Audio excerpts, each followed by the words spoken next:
కాదు. ఈ ఆలయానికి నిత్య భక్తులుగా కిందికి దోసే వాళ్ళు ఉంటే వాళ్ళనే కిందికి దోసేలాగా అంటే ఉంటారు. అవునా కాదు?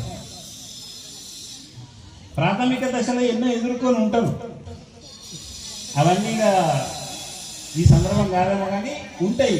కానీ అవన్నీ ఎదుర్కొని వచ్చి ఇక్కడ నిలబెట్టడం అంటే ఇవాళ వీళ్ళు కట్టుకుంటుంది వీళ్ళ ఇల్లు కాదండి, మహాదేవుడి యొక్క ఇంకెందరో దేవతామూర్తుల యొక్క గొప్ప ఆలయం నిర్మిస్తున్నారు.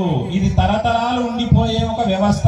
ఇవాళ మనం మాట్లాడుకుంటుంది, ఇవాళ కూర్చున్నది, ఇవాళ వేసేది వేల సంవత్సరాలు నిలిచిపోయే ఒక దివ్య వ్యవస్థ రూపొందుతుంది. ఇందులో త్యాగాలే ఉంటాయి తప్ప స్వార్థాలు ఉండవు. తనను తాను త్యాగం చేసుకుంటే తప్ప ఇటువంటి ఆలయాల నిర్మాణం కాదు.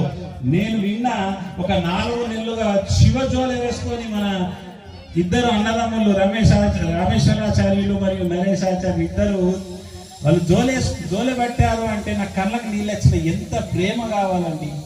ఎవరు పడతారండి జోలే? నాకు అర్థం కాదు. ఒక దేవుడి కోసం, ఒక దైవం కోసం జోలె పట్టడము అంటే అది నిజంగా ఒక గొప్ప తపస్సు.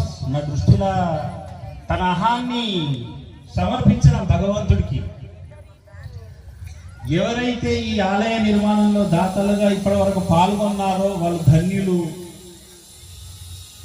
పాల్గొనాలనుకునే వాళ్ళు ధన్యులు. ఇంకెవరైనా పాల్గొనకపోతే కూడా నేను ఇచ్చే సందేశం ఏంటంటే ఒక ఆలయానికి ఇచ్చే దానము మన 7 జన్మల పాపాలను మాత్రం నశింపజేస్తుంది. ఇది మహాదేవుడు సాక్షిగా మీకు చెప్తుంది. కాబట్టి తనకు ఎంత స్తోమత ఉన్నదో, మీకున్న స్తోమతలో మీకున్నదో ఎంత ఉంటే అంత మేము సైతం ఆ పుణ్యంలో వాటా కావాలి. ఆ పుణ్యంలో మనం భాగస్వాములు కావాలి. ఇవాళ ఒక పూట మనం చేసింది తరతరాలుగా జరిగే ఆరాధనలో యొక్క బ్లెస్సింగ్ మన